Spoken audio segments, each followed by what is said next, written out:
In the heart of Southeast Asia, where humid winds carry the scent of the sea and steel towers pierce through the low-lying clouds, lies a nation unlike any other. A small island carved out of the tropics, standing defiant in the face of every conceivable limitation. This is Singapore, a place that, on the map, appears almost insignificant, yet in reality commands the respect of giants. Its story is not one of chance or fate, but of extraordinary willpower. Born into adversity, surrounded by uncertainty, and deprived of natural wealth, it has built itself into a beacon of human potential. Few nations in the modern era have accomplished what Singapore has, and fewer still have done so with such discipline and precision. From a swampy trading post to a gleaming metropolis of glass and innovation, Singapore's transformation is one of humanity's most remarkable experiments in leadership, foresight, and endurance. In the years following its independence, Singapore stood at a crossroads of survival. Its founding leaders understood that geography was both its greatest challenge and its greatest opportunity. With no hinterland, no resources, and no guarantee of allies, Singapore had only one asset to rely on: its people. Every decision, every policy, and every brick laid was done with a singular question in mind: how can this nation endure? Out of this question grew a culture of efficiency, so refined that it became synonymous with the nation itself. The city was designed not merely as a place to live, but as a living organism, where every element from its housing and ports to its education and economy functioned with synchronized purpose. It was not luck that lifted Singapore, it was design. What makes Singapore's story truly extraordinary is not the skyscrapers that now define its skyline, nor the wealth that flows through its financial arteries, but the mindset that built it, a belief that no obstacle is insurmountable if met with collective discipline and vision. In a world where many nations rely on abundance, Singapore thrived on scarcity. Where others saw limitation, it saw opportunity. The lack of land became a reason to innovate vertically. The absence of water pushed it to engineer one of the most advanced recycling systems in the world. Its vulnerability became its strength, and its survival depended on the relentless pursuit of excellence. But beneath the calm order of its streets lies a silent urgency, a recognition that progress must never rest. For Singapore, every advancement is not a celebration, but a reminder of how fragile success can be. Its entire existence is built upon the mastery of balance between growth and sustainability, between tradition and technology, between global ambition and local identity. This constant tension is what drives its evolution forward. It is a race not against others, but against the slow erosion of focus that comes with prosperity. The story of Singapore is not just a national triumph. It is a mirror reflecting the potential of human determination when guided by purpose. It challenges the idea that greatness requires size or resources. Instead, it shows that true strength lies in adaptability, in the ability to rethink, rebuild, and reinvent faster than the forces that threaten to undo you. Every building that rises in Singapore, every garden that flourishes, and every policy that is refined speaks to this deeper truth. It is the story of a civilization that refuses to be defined by its limits, and instead chooses to define its destiny through vision and precision. In every shimmering reflection on Marina Bay, in every cargo ship anchored off its coast, One can sense the pulse of a nation constantly in motion, a living testament to the extraordinary power of human ingenuity when it refuses to surrender to circumstance. Singapore, a nation without natural blessings, stands as one of the most compelling paradoxes in modern history. It possesses no oil beneath its soil, no vast lands for agriculture, no rivers flowing with resources, and no abundance of minerals to trade. Yet, this small island, barely larger than some of the world's great cities, has risen to become an economic and technological powerhouse. Its wealth was not inherited, but constructed, its progress not discovered, but designed with precision and intent. Singapore's miracle lies not in what it has, but in what it chose to become. It built its empire not on the convenience of geography, but on the strength of human resolve. It is a country that crafted opportunity from emptiness and prosperity from limitation, turning every obstacle into an innovation that reshaped its destiny. From the earliest days of independence, Singapore's leaders understood that survival in a resource-starved environment would require a complete rethinking of what development meant. Without oil, it turned to intellect. Without minerals, it mined the potential of its citizens. Without space, it learned to build vertically and efficiently. Every inch of land, every drop of water, every moment of time was treated as sacred, meticulously optimized to serve a purpose. The country became an experiment in human potential, a place where ideas replaced natural resources and strategy substituted for size. The discipline of its people, their commitment to education, and their trust in long-term planning became the nation's most valuable assets. The true engine of Singapore's rise was not industry or trade alone, but mindset. The government fostered a culture where accountability, merit, and forward thinking became non-negotiable values. In schools, excellence was not celebrated as a reward, but demanded as a responsibility. In workplaces, precision was not an expectation, but a standard.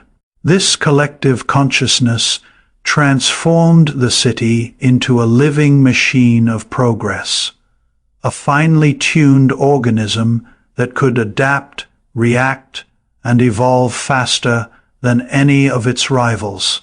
And while other nations were divided by politics or complacency, Singapore was united by a single urgent goal: to survive by excelling.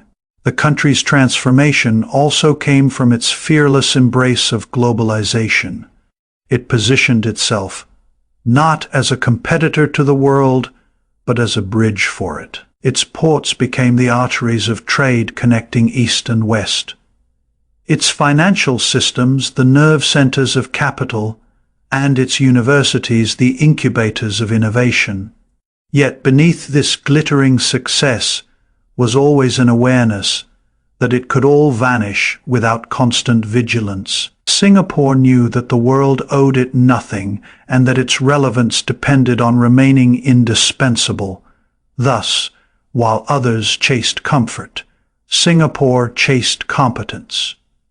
While others waited for opportunity, it built its own. This discipline-driven model extended far beyond economics. In architecture, it found beauty in balance. In governance, it found order in foresight. In culture, it found unity in diversity. The city was sculpted not only by planners and builders, but by dreamers who refused to see smallness as a weakness. Every glass tower and manicured park tells a story of intention, the result of a society that chose to think 50 years ahead rather than 5. It is this long-term vision that allowed Singapore to weather crises that would have crippled larger nations. Each challenge was met not with panic, but with precision, as if the nation had rehearsed its survival in advance. Singapore's journey proves that the greatest resource any nation can possess is its people's belief in their own potential. When nurtured, disciplined, and united under purpose, even the smallest country can stand taller than empires built on abundance. It is a triumph of mind over matter, of systems over chaos, and of determination over destiny.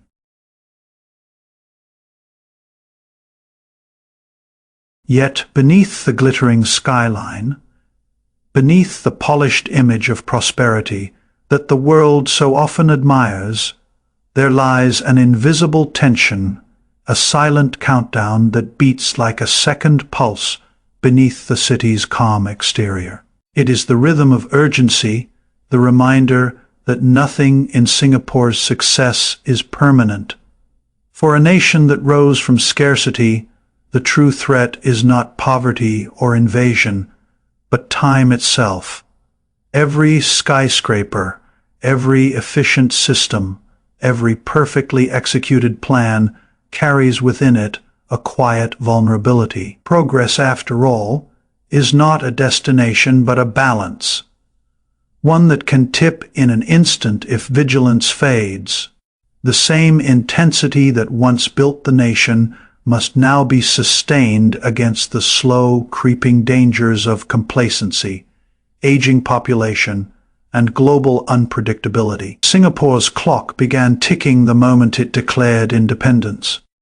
Its leaders knew that the island could not afford the luxury of rest. Growth had to be continuous, innovation relentless, and discipline absolute. Decades later, that same urgency persists, though in different form. The enemies are no longer tangible, not poverty, not political instability, but the more insidious forces of economic saturation and social stagnation. The nation that once fought for survival must now fight to remain relevant in a world moving faster than ever. As artificial intelligence reshapes industries, as automation challenges traditional labor, and as climate change threatens coastal cities, Singapore's compact geography and interconnected economy make it especially vulnerable. Every global tremor, every technological shift reverberates through its foundations. The ticking clock is also demographic. The same generation that once built Singapore from the ground up now grows older, and a new generation, raised in the comfort their parents created, faces the weight of maintaining that legacy. It is a psychological race as much as an economic one, a test of whether prosperity can preserve purpose. Wealth can often dull ambition, and success can erode urgency. The true challenge for Singapore is not in achieving more, but in ensuring that it never forgets the hunger that drove it to greatness. Its survival depends not just on policies or innovation, but on rekindling that collective drive that once made the impossible seem inevitable. Time is also measured in the physical transformation of the island itself. Land reclamation projects push the boundaries of possibility, but they too remind Singapore that its space is finite. Every new expansion brings new pressure on resources, new questions about sustainability, and new urgency to think beyond its borders. The city that once looked upward must now look forward into realms of green technology, artificial intelligence, and regional partnerships that extend its influence beyond geography. The challenge is not only to grow, but to grow wisely, ensuring that speed does not outpace sustainability. As night falls on Marina Bay and the city lights shimmer across the water, the illusion of permanence is seductive. Yet beneath that beauty is the awareness that the clock is still ticking, faster now than ever. The global economy is shifting, climate patterns are changing, and geopolitical landscapes are becoming more uncertain, Singapore cannot pause because time will not wait. Its future depends on how well it can anticipate, adapt, and act before challenges materialize. The nation's planners, scientists, and thinkers are racing not against competitors, but against inevitability, the slow erosion that befalls all great civilizations that stop evolving. A $200 billion warning, a figure that carries the weight of foresight and the gravity of consequence. It is not merely a number written in financial reports, but a symbol of what happens when the future arrives faster than preparation. For Singapore, this warning is not about collapse, but about complacency, not about decline, but delay. The nation stands at a critical inflection point where its next phase of growth demands reinvention on a scale unseen since independence. The $200 billion represents more than economic capital. It represents time, opportunity, and the cost of inaction. It is the invisible bill that every developed nation must eventually pay when its momentum begins to slow, and its systems start to strain under their own success. Singapore's warning comes in the form of rising economic pressures and mounting global uncertainties. As trade routes shift and industries digitize, the foundations that once powered its meteoric rise, manufacturing, finance, logistics, face transformation. The city's economy, built with precision and foresight, now contends with new forces that cannot be contained by policy alone. Automation and artificial intelligence threaten to displace the very efficiency Singapore once prided itself on.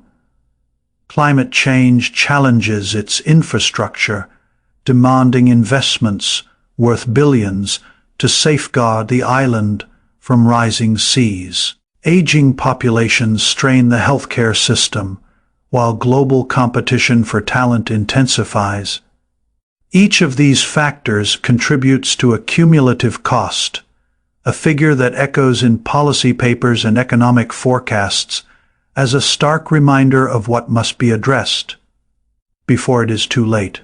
The $200 billion warning also speaks to the delicate nature of sustainability. Singapore has long been a master of optimization, of doing more with less. But the same relentless optimization has created a complex ecosystem that depends on perfect balance. As global energy systems shift and sustainability becomes an economic imperative, the cost of adaptation grows exponentially. The city's dependence on imported resources makes it vulnerable to external shocks, from energy crises to supply chain disruptions. To remain resilient, it must invest heavily in green technology, renewable energy, and future-ready infrastructure, expenditures that require not just funding but vision. Yet perhaps the most profound dimension of this warning lies not in its economics, but in its psychology. A generation that grew up in the shadow of scarcity understood sacrifice. A generation raised in abundance must now rediscover purpose. The danger for Singapore is not that it will stop building, but that it may start building without urgency. Economic prosperity, when left unchecked, breeds comfort, and comfort dulls innovation. The challenge now is to reignite that collective intensity that once transformed adversity into opportunity. The $200 billion is, in many ways, the cost of forgetting how fragile success can be. This warning is also a call for reinvention. It demands that Singapore look beyond its traditional pillars of growth and invest in the intangible creativity, intellectual property, cultural identity, and technological autonomy. The future economy will not reward only efficiency, but originality. To remain a global hub, Singapore must transition from managing systems to inspiring revolutions in science, in sustainability, in social structure. The $200 billion may be the financial measure of what is at stake, but the true cost would be far greater if the nation fails to evolve fast enough. In every era, great civilizations face a moment of reckoning, a point where success demands renewal rather than preservation. Singapore's $200 billion warning is not a prophecy of decline, but a challenge to transform once more, to reimagine its destiny before the clock runs out. It is a reminder that progress, like time, never pauses, and those who wish to lead must move faster than history itself. The race is no longer against competitors, but against complacency, the silent predator that has undone empires far greater than Singapore. In its early days, the nation's enemies were visible: poverty, unemployment, and the fragility of independence. Today, the threat is subtler and far more dangerous. It comes not from the outside world, but from within, from the comfort of success, the dulling effect of prosperity, and the quiet erosion of hunger that once fueled its rise. Complacency does not arrive with alarms or warnings. It seeps into routines, decisions, and mindsets, gradually weakening the spirit of excellence that defines progress. It disguises itself as stability, whispering that what has worked will continue to work, that growth will sustain itself, that the system is too strong to falter. But history in every era has proven otherwise. Complacency thrives in civilizations that forget the struggle that made them great. When people begin to value comfort over challenge, when innovation gives way to repetition, decline begins its silent march. For Singapore, the danger is amplified because its success was built on precision, and precision leaves little room for error. The systems that once made the nation invincible can become its greatest weakness if they fail to evolve. Efficiency without imagination becomes rigidity. Order without renewal becomes stagnation. The race against complacency is not fought in boardrooms or parliaments alone, but in classrooms, homes, and workplaces, in the everyday choices that determine whether a society continues to push its limits or settles into satisfaction. Singapore's rise was powered by necessity. Its future must now be powered by vision. When a nation no longer has to fight for survival, it must learn to fight for purpose. The challenge is to ensure that success does not replace struggle as the central narrative of its identity. The new generation must be taught that excellence is not a destination, but a discipline, a daily act of improvement, curiosity, and humility. In this way, education becomes not merely a tool for employment, but a defense against decline. A nation that stops questioning itself begins to age, not in years but in spirit. The race against complacency is a race to keep that spirit alive. Economic growth can be measured in numbers, but national vitality is measured in attitude.